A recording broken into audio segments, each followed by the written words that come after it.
నమస్తే అన్న. నమస్తే అన్న. మీ పేరేనా? నా పేరు మామిడాల కృష్ణ అన్న. ఏం చేస్తాను? ఇదే కటింగ్ షాప్ అన్న. కటింగ్ షాప్ మీదేనా? నాదేనా. ఎట్లా ఉందన్న బిజినెస్? బిజినెస్ జర పర్వాలేదు, ఎండాకాలం కాబట్టి ఎండలు కొడుతున్నాయి, ప్లస్ పెళ్ళిళ్ళ సీజన్ కాబట్టి మామూలుగా ఉంది. కానీ గతంలో మీకు కేసీఆర్ ఉచిత కరెంట్ ఇచ్చింది కదా న్యాయబ్రాహ్మణులకు? చిన్న ఓకే, ఎట్లా కొనసాగుతుందన్న ఇప్పుడు? అది కొనసాగుతుందన్నా. కొనసాగుతుంది. దానివల్ల ఉపయోగం ఉందా మీకు? ఉపయోగం అంటే ఓవరాల్గా చెప్పాలంటే ఒక నిరుద్యోగికి లేదా ఒక నిరక్షరాస్యునికి ఉపయోగకరం ఆయన ఇచ్చినట్టు ఫ్రీ కరెంట్, కానీ నాకు మాత్రం అది నిరుపయోగం అనమాట. నేను కేసీఆర్ కంటే కూడా ఎక్కువనే చదువుకుని అనిపించింది నాకు. ఓకే, కాబట్టి నాకు ఉద్యోగం ఏమంటే బొజ్జు కొరుక్కో నీకు ఫ్రీ కరెంట్ ఇస్తా అని చెప్పిండు. నాతోటి మిత్రులు యాదవులు ఉంటే అలా గొర్రెలను కాసుకోన్నారు, ఎరకలోళ్ళు ఉంటే బుట్టలు అల్లుకోమన్నాడు, ఇక మన హరిజనులు ఉంటే మన డబ్బు కొట్టుకోమన్నారు. కాబట్టి కేసీఆర్ చాలా మేధావి అంటాడు, లైబ్రరీలో ఉన్న పుస్తకాలన్నీ చదివిన అంటాడు. మన మాలాంటి చేతి వృత్తులదారులని కులాల పనులు చేసుకునే బతకాలని నేను మాత్రం గద్దె మీద ఉంటాని ఏదో కుక్కకు బిస్కెట్లు వేసినట్టు కరెంటు ఫ్రీ చేయడం, మన రాజకులకి ఇస్త్రీపీటలు ఇచ్చి వాళ్ళకి ఫ్రీ చేయడం, ఇవన్నీ అంటే మేము ఎప్పటికి కూడా ఓటేసేటోళ్ళ లాగానే ఉండాలి, కానీ మేము రాజ్యాధికారాన్ని పొందే హక్కు మాకు లేదనమాట. ఎప్పుడు పేదోడు పేదోడుగానే ఉండాలి, ధనవంతుడు ధనవంతుడుగానే ఉన్నటువంటి వైఖరి కేసీఆర్ దగ్గర మాకు కనపడతా ఉంది.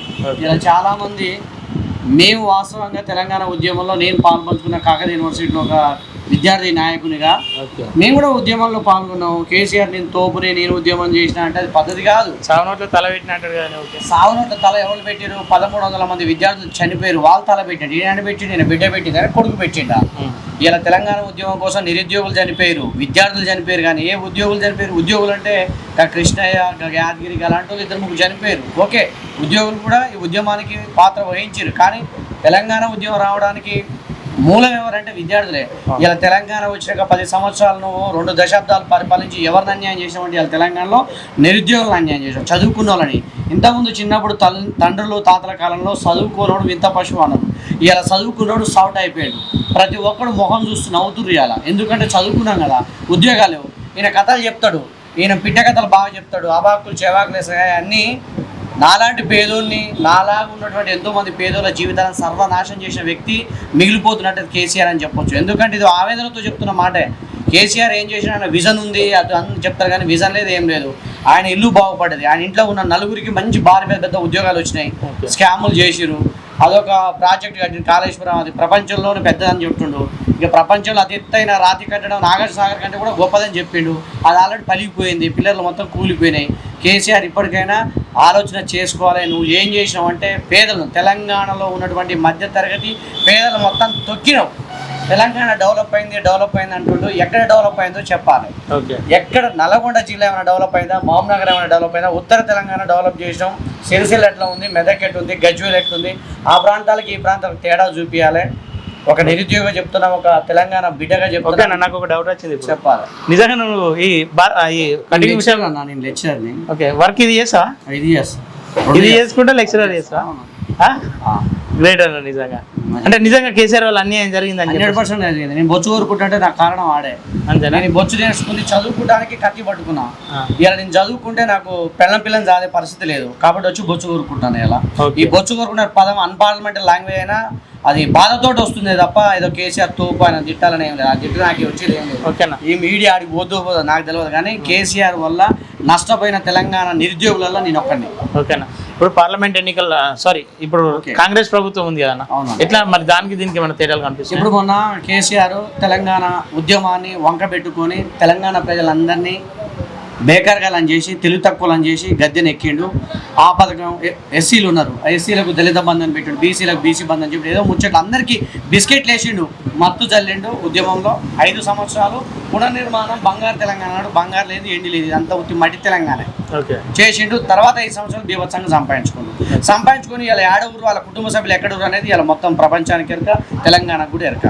ఇప్పుడు కాంగ్రెస్ ప్రభుత్వం కొత్తగా వచ్చిందంటే, కాంగ్రెస్ ప్రభుత్వం ఎందుకు వచ్చిందంటే కేసీఆర్ చేసినటువంటి విధానాలు నాలాంటి నష్టపోయిన వాళ్ళందరికీ ఆలోచన కలిగించినాయి. కాబట్టి మేము ఏం చేసినామంటే స్టెప్ తీసుకున్నాం. ఓకే, ఈయన ఏమైనా చేస్తేమని ఈయన వచ్చిండు, ఈయన కూడా 6 గ్యారెంటీలను పెట్టిండు. 6 గ్యారెంటీలో ఉచిత కరెంట్ అనేది పెట్టిండు ఆయన కూడా. ఇప్పుడు కేసీఆర్ లాగానే ఉచిత కరెంట్ ఇంటికి వస్తుంది, ఉచిత కరెంటు. నేనేమంటున్నా, నాకు కూడా అవసరం లేదు, కేసీఆర్ లాగానే చెప్తున్నాను, ఉచిత కరెంట్ నాకు ఎందుకు ఇస్తున్నావు? ఉచితాలు ఎవడేమోనండి, నీ లబ్ధి కోసం నువ్వు రాజకీయాన్ని చేయించుకోవడం కోసం, నువ్వు గద్దెనెక్కడం కోసం, నీ సీట్లను నువ్వు నిరూపించుకోవడం కోసం నువ్వు ఉచితాలు ఇస్తున్నావు. ఒకటి ఏమన్నా ఉచితాలు ఎందుకోసం ఇస్తారు? ఎవడన్నా ఇలా ఎండాకాలం ధూపైతుందన్నా మంచిగా అంటే ఉచితంగా ఇస్తలేడు. నువ్వు ఎందుకు ఇస్తున్నావు ఉచితం? నేను అడిగినావా ఉచితం? అంటే కేవలం తెలంగాణ రాష్ట్రాన్ని దోసుకొని తినాలని రాజకీయ నాయకుల వైఖరి మొత్తం అదే. ఎవడు కూడా మనకేం చేయడం అనేది నాకు బాగా తెలుసు. కాబట్టి ఆ ట్రెండింగ్ నడుస్తుంది కాబట్టి అందరితో పాటు నేను అంటే మరి నువ్వు అందరితో పాటు పైసలు మస్తులు నువ్వు తీసుకోవా, మందు కోసం నువ్వు తాగవా అంటే నేను పైసలు తీసుకోను, మందు తాగను. ఎందుకు తాగాలి, ఎందుకు పోయాలి? నా విలువైనటువంటి భారత రాజ్యాంగం ద్వారా నాకు వచ్చినటువంటి ఓటు హక్కుని ఒకరికి అమ్మాల్సిన అవసరం నాకు లేదు. ఒకరికి నేను ఇలా 500 రూపాయలకో లేకపోతే 1000 రూపాయలకో నేను ఇస్తున్నంటే వాని బానిస నేను 5 సంవత్సరాలు. ఇప్పుడు కేసీఆర్ ఒక మాట చెప్పిండు బాగుంది, నేను కాపలా కుక్కని అంటాడు. ఏడబాయి నువ్వు చెప్పు, కాపలా కుక్కవా? నువ్వు ఫామ్ హౌస్ కట్టుకొని బంతావు, లేకపోతేనేమో సెక్రటరియట్లో బంతావు. కానీ ఎవరికాడపైన నల్గొండకు వచ్చి ఈ రోడ్డు చూసి ఈ రోడ్డు నాదంటాడు. డివికే రోడ్డు, అది ఆయనది కాదు. ఇది central government Narendra Modi scheme ద్వారా వచ్చినటువంటి ఇది. తర్వాత ఇక్కడ చేరేసుకొని కూర్చుంటా, బండనందర ఇంట్లో కూర్చొని చదువుతా, పుస్తకాలు చదువుతా, మొత్తం మ్యాప్ తీస్తా, నల్గొండ డెవలప్ చేస్తా. అంటే నల్లగొండలో ఉన్నటువంటి అన్ని రోడ్లు సిరిసిల్లలో కానీ, గజ్వేల్లో కానీ, దుబ్బాకలో కానీ ఒక్క రోడ్డుకున్న అందం నల్గొండలో ఉన్న రోడ్లకు లేదు. కేవలం హైదరాబాద్ రోడ్డు ఒక 3-4 కిలోమీటర్లు వేసాడు, తెలంగాణ మొత్తం సస్యశ్యామలం అని చెప్పిండు. అంత సీన్ లేదు. ఓకే అన్న, ఇప్పుడు పార్లమెంట్ ఎన్నికలు వస్తున్నాయి. ఈ కేసీఆర్ ఏం చెప్తుండు, తెలంగాణను ఆగం పట్టియద్దు, తెలంగాణ ఇప్పటికే కాంగ్రెస్ చేతిలో ఆగం అవుతుంది, నాకు 11 సీట్లు నేను గెలుస్తున్నా, నా తెలంగాణ నేను కాపాడుకుంటా, నా 11 మంది ఎంపీలతో నేను కాపాడుకుంటా, నల్గొండ కూడా నేను కాపాడుకుంటా, నల్గొండ నా అభ్యర్థి గెలుస్తారని ఇప్పుడు కేసీఆర్ అంటాడు. ఇప్పుడు పార్లమెంటు ఎన్నికల నేపథ్యంలో కేసీఆర్ వచ్చి బస్సు యాత్రలు చేస్తుంది జిల్లా వ్యాప్తంగా. అయితే కాంగ్రెస్ వాళ్ళ మీద బురద తలుతుండు. ఇలా రాజకీయంలో భారత రాజ్యాంగంలో రాజకీయ పార్టీలు ఏం చేస్తాయి అంటే, పెద్ద పార్టీలు అయినటువంటి నేషనల్ పార్టీలు కాంగ్రెస్ కావచ్చు, బీజేపీ కావచ్చు, ఇప్పుడు ప్రాంతీయ పార్టీ అయినటువంటి టీఆర్ఎస్, బీఆర్ఎస్ కావచ్చు, వీళ్ళు ఏం చేస్తారంటే అధికారం కోసం ప్రజలను పిచ్చోలని చేస్తానికి వీడున్నప్పుడు వాని మీద, వాడున్నప్పుడు వీని మీద బురద చల్లడం, విమర్శలు చేసుకోవడం కామన్. వీళ్ళంతా ఒక కాడికి పోయినప్పుడు అన్నదమ్ములే, జనాలు మాత్రం పిచ్చోలని చేస్తారు. అయితే కేసీఆర్ ఒక మాట అంటుండే, ఆడికి పోయినా కానీ కరెంటు ఇంతకుముందు చెప్పిండు, కాంగ్రెస్ వస్తే కరెంటుకు మీటర్లు వేస్తారు, కరెంటు రాదు, కరువు వస్తుంది, నీళ్లు రావి అని ముచ్చట్లు చెప్పిండు. ఇది ఎండాకాలం కాబట్టి కరువు ప్రాంతాలు కనపడుతున్నాయి. రేపు సీజన్ వర్షాలు వస్తాయేమో, నువ్వు చేస్తేనేమో న్యాయము, ఇంకోటి చేస్తేనేమో అన్యాయం. అది తప్పు కాదు. నువ్వు మేధావి లెక్కనే మాట్లాడు, కానీ పనికిరాని కూడా మాట్లాడు. ఇంకోటి, ఈ పార్లమెంట్ ఎన్నికల్లో టీఆర్ఎస్ గెలుస్తుందని చెప్తున్నారు కానీ గెలవదు. టీఆర్ఎస్ గెలవకుండా నాలాంటి నిరుద్యోగులు, తెలంగాణలో ఉన్న నిరుద్యోగులు అందరం ఆలోచన చేసి చదువుకున్న వెలవలం కాబట్టి కేసీఆర్ మళ్ళీ గద్దెనెక్కకుండా చూసుకోవాల్సిన బాధ్యత మా నిరుద్యోగులందరి మీద ఉంది. నేను కూడా ఆ వంతు కృషి చేస్తానని చెప్తున్నాను. ఓకే, కాంగ్రెస్ రేవంత్ రెడ్డి ఏమంటుండే, 14 సీట్లు ఇస్తే తెలంగాణను అభివృద్ధి చేస్తా అని చెప్తుంది. ఓకే, ఇప్పుడు ఈయన కూడా రాజకీయ నాయకుడే కన్నా, రేవంత్ కూడా రాజకీయ నాయకుడే కాబట్టి ఈయన పెద్ద మేధావి కాదు, దేశాన్ని ఉద్ధరించేటోడు కాదు. ఈయన అధికారం ఉంది కాబట్టి ఈయన కూడా వాడతాడు కేసీఆర్ లెక్కనే. ఆయనతో ఎక్కువ ఆయన తక్కువనే కాదు. ఈయన ఏం చెప్తుండు, వచ్చిండు ఆల్రెడీ, వచ్చి ఏమేం చేస్తుండో మనం అందరం చూస్తాం. బస్సు ఫ్రీ అన్నాడు. బస్సు ఫ్రీ వల్ల ఏం ఉపయోగం ఉంది? ఉపయోగం కంటే అపయోగాలు ఎక్కువ ఉంది అన్నాడు. ఉపయోగం లేదు దానివల్ల. ఒక ఉదాహరణకు 10% ఉపయోగం ఉంటే 90% ఉపయోగం లేదు బస్సు వల్ల. బస్సు ఆల్రెడీ తెలంగాణ గవర్నమెంట్ వచ్చినప్పుడు, కేసీఆర్ సీఎం ఉన్నప్పుడు తెలంగాణ టీఎస్ఆర్టీసీ దివాలా తీస్తుంది. దాన్ని అమ్ముదామని చూసిండు. తెలంగాణ రాష్ట్రంలో అతి ఉన్నతమైనటువంటి భూములు, సెంట్రల్ ల్యాండ్స్ ఎక్కడ ఉన్నాయంటే ప్రతి జిల్లాలో కూడా ఆర్టీసీకే ఉన్నాయి. ఎగ్జాంపుల్ మన నల్గొండలో చూస్తే క్లాక్ టవర్ సెంటర్ నుంచి ఒక 50-100 ఫీట్ల దూరంలో బస్ స్టాండ్ ఉందన్న. అది ఒక 10 లేదా ఒక 5 ఎకరాల్లో ఉందనుకో, ఆ భూమి అంతా కొన్ని కోట్ల రూపాయలు వస్తాయి. కోకాపేట భూములు అమ్మితే ఎన్ని కోట్లు వచ్చినాయో, నల్గొండ లాంటి ఆర్టీసీ భూములు అంటే నల్గొండ 33 జిల్లాల్లో ఉన్నటువంటి ఆర్టీసీ భూములు మొత్తం అమ్మాలి. అమ్మితే పైసలు వస్తాయి, ఆయన దగ్గర పెట్టుకోవాలి, నెక్స్ట్ ఎలక్షన్స్కి యూజ్ చేసుకోవాలని ఆయనకు వేసిండు. ఏదో ఒక వ్యూహం వేసిండు. వ్యూహం వేస్తే ఏమైందంటే, అప్పుడు మన గవర్నర్ తమిళి సై ఏమని చేసిందంటే, ఇది కరెక్ట్ కాదు, నువ్వు ఒక ప్రభుత్వానికి సంబంధించిన భూములను అధికారం చేతిలో ఉందని నువ్వు అమ్ముకోవడం కరెక్ట్ కాదు. మరి అందులో ఉన్నటువంటి ప్రభుత్వ ఉద్యోగులందరినీ నేను ఉద్యోగులను చేస్తాను. ఉద్యోగులను చేస్తావు కరెక్టే, మరి ఆస్తులు ఎట్టుకోవాలి అంటే నువ్వు తింటావు అంటే బిస్కెట్లు అలకేస్తూ ఆస్తులు మొత్తం నువ్వు అంపట్ చేస్తావని చేసి ఆమె వీటోని ఏం చేసిందంటే, వాళ్ళు బిల్లు ప్రవేశపెట్టారు అసెంబ్లీలో, దాన్ని క్లోజ్ చేసింది, ఆపేసింది, నిలుపుదల చేసింది. నిలుపుదల చేయగానే ఆయనకు అర్థమైంది, అమ్మ ఈ ఆర్టీసీలో ఉన్న ఉద్యోగులందరికీ మనకేదో ఉద్యోగాలు ఇచ్చి మనయే ఈ ఆర్టీసీ ఉద్యోగుల భూములైన తెలంగాణలో ఉన్న ప్రభుత్వ భూములను ప్రభుత్వం అంటేనే ప్రజలు కదా, కేసీఆర్ కాదు కదా ప్రభుత్వం అంటే. కేసీఆర్ కాపలా కుక్క అని చెప్పి నన్ను కుక్కలు అంటుడే. ఎప్పటికైనా ఏ పదవి అలంకరించిన ప్రజాప్రతినిధి అయినా, ఉద్యోగి అయినా వాడొక ప్రజలకు సేవకుడు మాత్రమే. ఇప్పుడు మినిస్టర్లని చదువుకుని కాబట్టి పేర్లు పెట్టుకుని కానీ సేవకుడే. ఆ సేవకుడిని కేసీఆర్ భాషలో కుక్క అని చెప్పిండు ఆయన. కాబట్టి ప్రజలకు సేవ చేసిన నాయకుడు అయితాడు, మేధావైతుడు.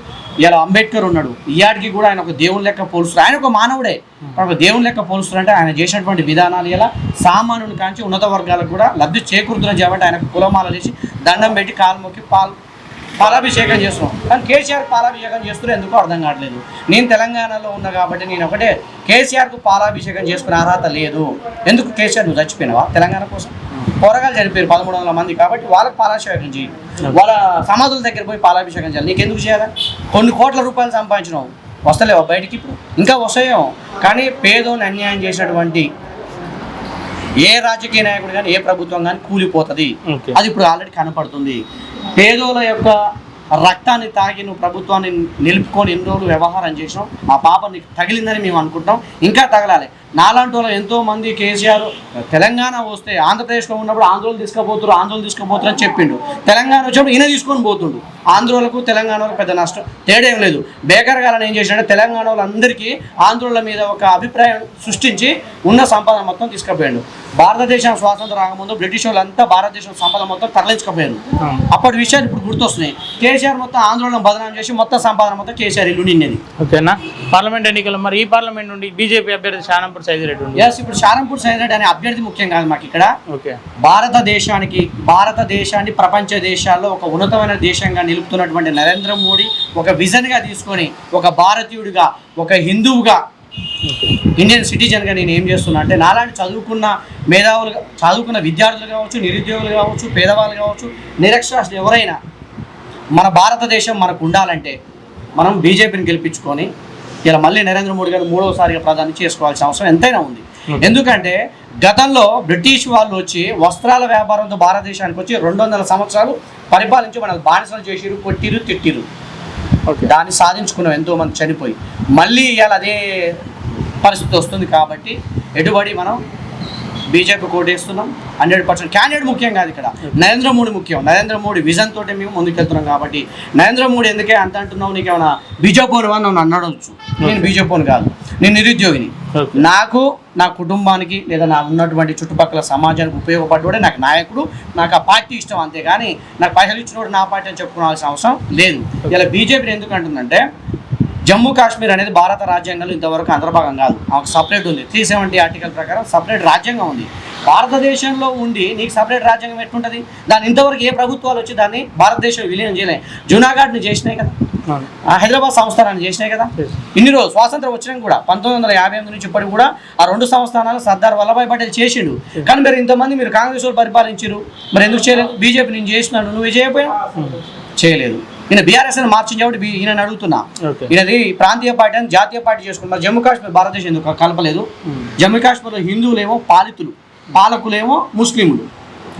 మరి అక్కడ ఎందుకు రాలేదు వరకు? ఇప్పుడు 370 ఆర్టికల్ రద్దు చేసిండు, జమ్మూ కాశ్మీర్ కూడా భారతదేశం కలిపిండు. ఎప్పుడైనా ఎవడైనా ఇండియన్ మ్యాప్ చూస్తే తలకాయ జమ్మూ కాశ్మీర్, తలకాయ లేని మ్యాప్ ఎట్లా చూస్తారు భారతదేశంలో ఉన్న చదువుకున్న వాళ్ళు కానీ రాజకీయ నాయకులు కానీ? అవునా కదన్నా? జమ్మూ కాశ్మీర్ 370 రద్దు ఒక్కటే కాదు, 1992లో బాబ్రీ మసీద్ ఉంది. యాక్చువల్లీ అది మనది హిందువులకు సంబంధించిన దేవాలయం. తర్వాత ముస్లింలకు ఉందేమో. ఇలా భారతదేశ భిన్నత్వంలో ఏకత్వం, సర్వమత సమ్మేళనం అంటారు కదా, అందరం మొత్తం అన్ని కులాలు ఉన్నాయి, అన్ని మతాలు ఉన్నాయి కదా, మరి అందరికీ ప్రాతినిధ్యం వహించాలి. కానీ దాన్ని కూడా రాజకీయం కోసం హిందువులకు ముస్లింలకు గొడవలు పెట్టి బాబ్రీ మసీద్ కూల్చివేత ప్రపంచంలో బ్లాక్ డే అని చెప్తుంటారు. మరి ఇలా బ్లాక్ డే లేకుండా అయిపోయింది. వాట్సాప్ చెప్పు నరేంద్ర మోడీకి బ్లాక్ డే పోయింది. లేదు ముస్లింలు ఏమంటలేదుగా, వాళ్ళకు కూడా మంచి మద్రసాలు కట్టిస్తుంటూ, మంచి మసీదులు కట్టిస్తూ వాళ్ళకు కూడా సముచిత స్థానం ఉంది. ఏం లేదు, రాజకీయాల కోసం హిందువులకు ముస్లింలకు సమైక్యత లేకుండా ఒక మతం పేరుతో వాళ్ళందరూ విభజిస్తారే తప్ప అందరం ఒకటే. మనం పుట్టినాక మతం పుట్టింది, కానీ ఇప్పుడు మనం ఇట్లా బట్టలు వేసుకుంటాం, మన ముక్కు మొహాలు చెవులు అన్నీ ఉన్నాయి. ముస్లింలకు లేవా? క్రిస్టియన్ లేవా? బౌద్ధులకు లేవా? జైనులకు లేవా? పార్సీలకు లేవా? అందరికీ ఉన్నాయి కదా. మనం పుట్టినాక మతాలు ఏర్పాటు చేసుకొని ఏమనంటే హిందూ ముస్లిం గొడవలను పెట్టేసి మనల్ని విభజించి ఓట్ బ్యాంకింగ్ చేస్తారు అంతే. ఇది ఎవరు కూడా కానీ ముస్లింలకు ఎంతోమంది ముస్లిం రాజకీయ నాయకులు ప్రధానులు అయ్యారు, రాష్ట్రపతులు అయ్యారు. మీ జాతి కోసం, మీ మతం కోసం ఏం చేసినావు? నీకు అధికారం రాగానే నువ్వు కూడా నీ స్వలాభం కోసం, నీ కుటుంబం బాగు కోసం చేసినావు. ఇలా నరేంద్ర మోడీ అంటే అంత ప్రేమ ఏమో నేనే కాదు, బచ్చగాని కూడా ఎరికే. ఇంతకుముందు బీజేపీ అనేది గ్రామ స్థాయిలో లేదు, ఇలా గ్రామ స్థాయిలో వచ్చింది. ఛాయ్ వాలా అంటారు మోడీని. ఆయన ఛాయ్ చేసుకుంటా, నీ కటింగ్ చేసుకుంటున్నా. ఇలా నాలుగైనా మోడీ కూడా ఒకనప్పుడు ఛాయ్ వాలా అయ్యిండు. తర్వాత ఆయన దినదాపి చెంది ఇలా ప్రధాని అయ్యిండు. కాబట్టి అప్పట్లో అంబేద్కర్ని చూసినాం, గాంధీ గారిని చూసినాం, ఇప్పుడు నరేంద్ర మోడీని చూస్తున్నాం. ప్రజెంట్ లైవ్ ఎగ్జాంపుల్కి ఎవరు చూస్తున్నాం అంటే నరేంద్ర మోడీ చూస్తున్నాం. రేపు ఫ్యూచర్లో వచ్చే జనరేషన్కి నరేంద్ర మోడీ దేవుడు అవుతాడు. ఆయన చేసినటువంటి పద్ధతులు అట్లున్నాయి అన్నమాట. ఎస్, ఓకేనా. చివరిగా పార్లమెంట్లో బీజేపీ అయితే గెలుస్తా అని చెప్పేసి అంటారు. 100% బీజేపీ గెలుస్తుంది. బీజేపీ గెలవకపోతే మళ్ళీ భారతదేశం మళ్ళీ విదేశీయుల పాలనకు పోవాల్సిందే. ఎందుకంటే బీజేపీ కాకుండా ఏ ప్రభుత్వం కానీ సెంట్రల్లో అధికారం చేయించుకుంటే విదేశీయులకు విదేశీ సంస్థలకు తాయిలాలు ఇస్తుంటుంది, లాలూచి పడుతుంటుంది. బీజేపీ మాత్రం మన దేశం కోసమే నిరంతరం కృషి చేస్తుంది. కాబట్టి నరేంద్ర మోడీ గారి విజన్ బాగుంది కాబట్టి బీజేపీ రావాలి, వస్తుంది కూడా. ఓకేనా.